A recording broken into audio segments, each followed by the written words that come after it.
Sex addiction disclosure, the important aspects. I'm Dr. Trish Leigh. Welcome back to Sanity After Betrayal.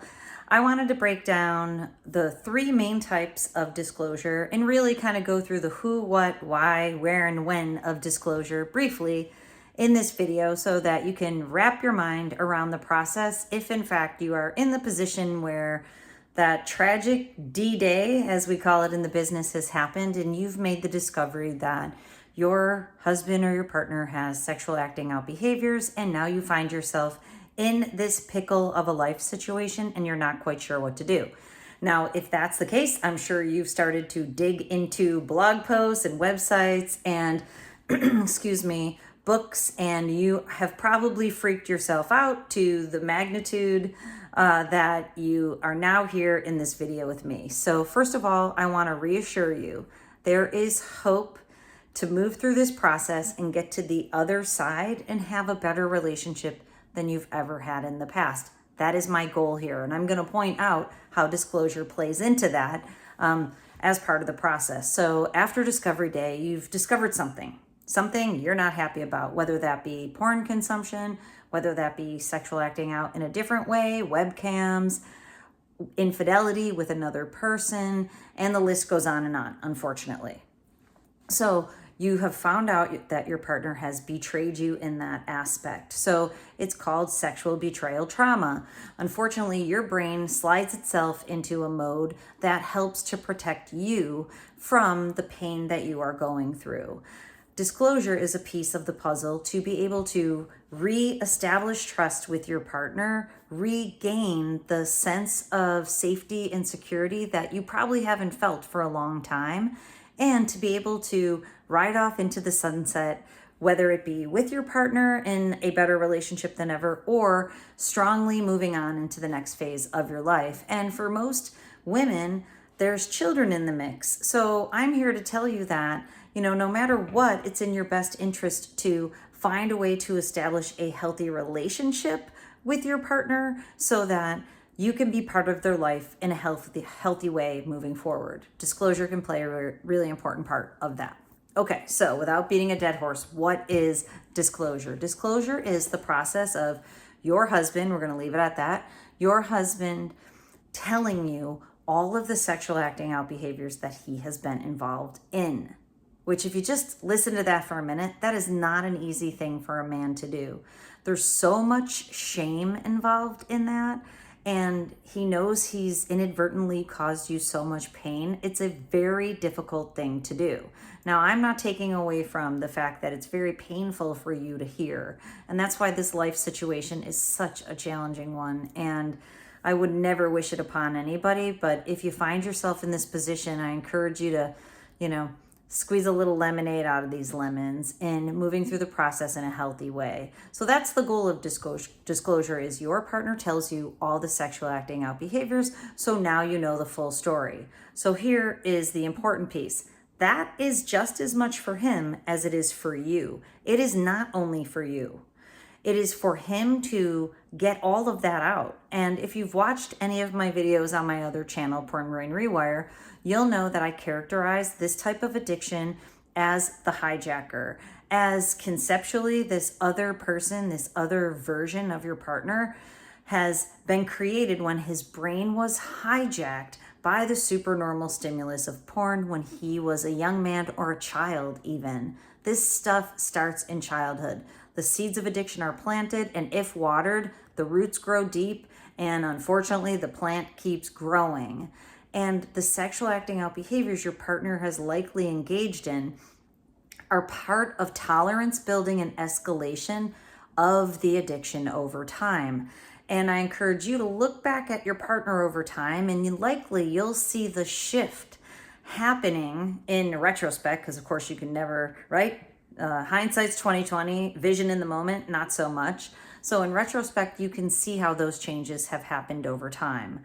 So as kind of the addiction took hold and it worsened, then there's escalation of behaviors and there's deeper and deeper falling into the trap of porn and other sexual acting out behavior.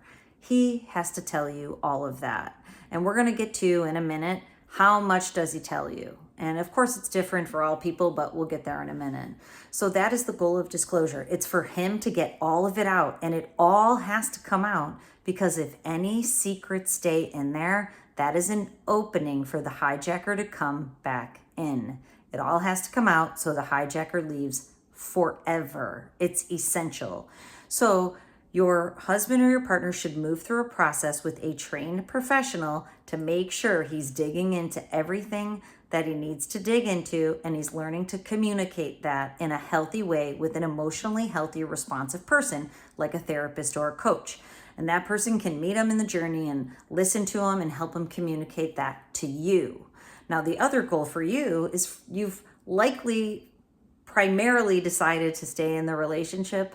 Most women have, if you're listening to this here video. You need to know what he's done so that you, first of all, some people might be deciding if they're going to stay. In my experience, most people have already decided that. They decided a long time ago, and they knew about some of the acting out behaviors a long time ago. So it's not a matter of a decision to stay or go, but it is a matter of no longer betraying yourself by not listening to your intuition and holding your partner to a new higher standard where he's no longer going to lie and be dishonest to you. You need to know what all the things are or were that he lied about and that he kept secret. The secrets have to come out for him, and then you need to know them so that you can determine what you need from your relationship and make sure that your husband's going to be able to meet those needs. That's all really healthy stuff. So, other words you might hear for what I'm talking about here are, avoiding triggers and setting boundaries. What you need to know is, what was it? Is it over forever? Can I deal with the fact that it's happened in the past? And does my partner promise, and he's going to do the work to make sure it never happens in the future?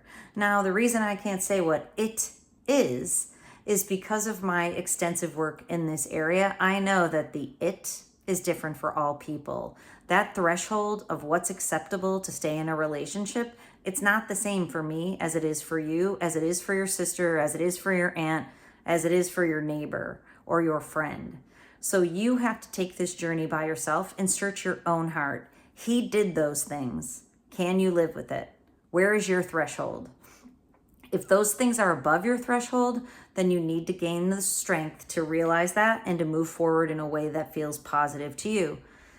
If you've already been dealing with that, then, and you already knew about it, then really what needs to happen is you need to understand that those are behaviors of the past and that they will be eliminated and extinguished, and that there will be honesty moving into the future. So basically that's what we're talking about in disclosure. That is what you need. You need to know what it is and that it's never going to happen again. So that, of course, is different for all people on different levels. Okay, so how much information? How much do you need to know?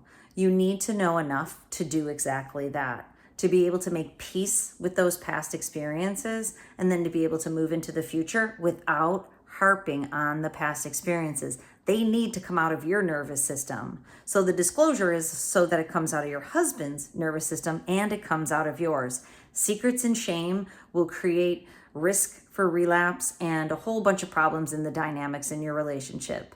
Contempt from you or spite or not being able to trust him, that is not the recipe for moving forward. So you have to know what it is and then make the decision to trust moving forward as long as recovery is in place. That is the healing journey. So what details do you want to know? You need to figure that out. And honestly, I don't think it's healthy to know every single detail. I know you want to know every single detail right now in the pain and the hurt of it. But eventually, the more details that you know, the more that it can haunt you. So I want you to think about you in this context. I want you to think about your healthy needs over time.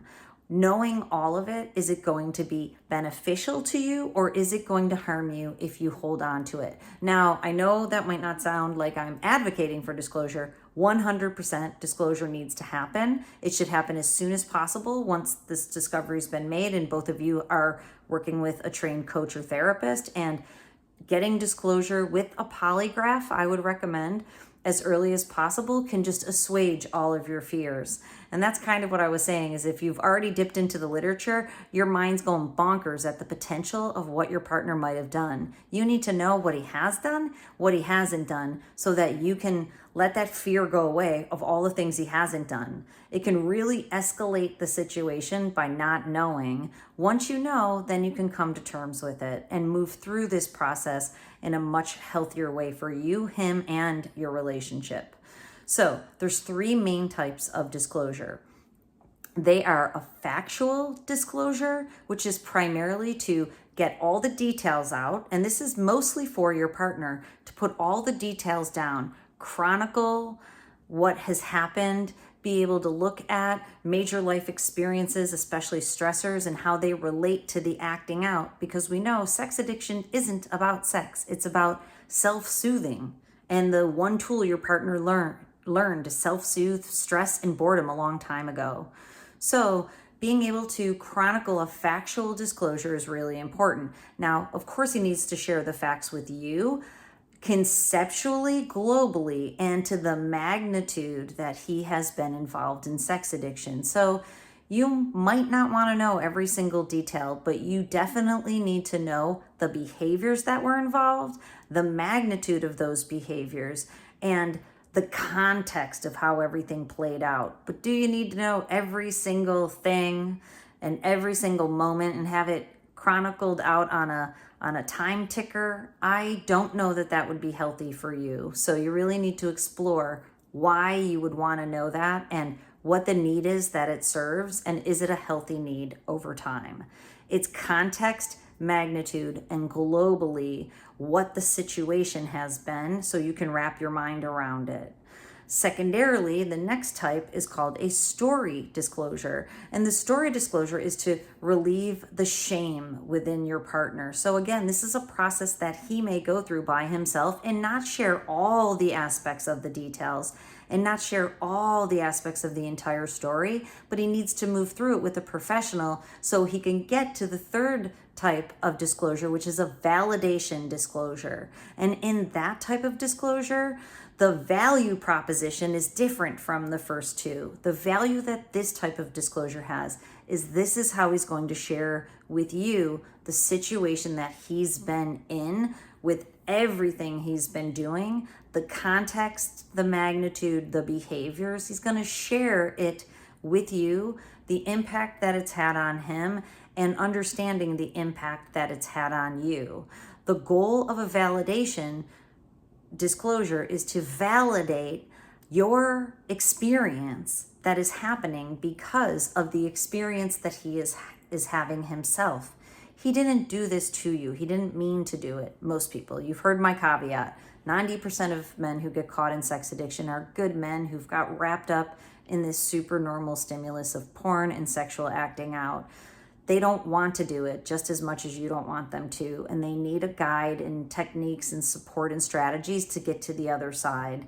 So the other 10% know exactly what they're doing, and they will not get into recovery. So if your man, he might be reticent to get into recovery at the outset, but if you share with him your need for him to get into recovery to be able to move forward, and he's able to meet you in that need, the likelihood that you move through and he shares with you the appropriate amount of details, context, and magnitude so you can understand and feel better about the situation that you're in to be able to make good decisions going forward. And again, the good decisions going forward are you are never going to let this happen again, because you are going to stay true to your one true self that's in there, and you're going to follow your intuition, and you're going to have the strength and the courage to approach and engage even if it creates conflict, so that you can stay true to you. Number one, you respect yourself. Number two, you respect your man.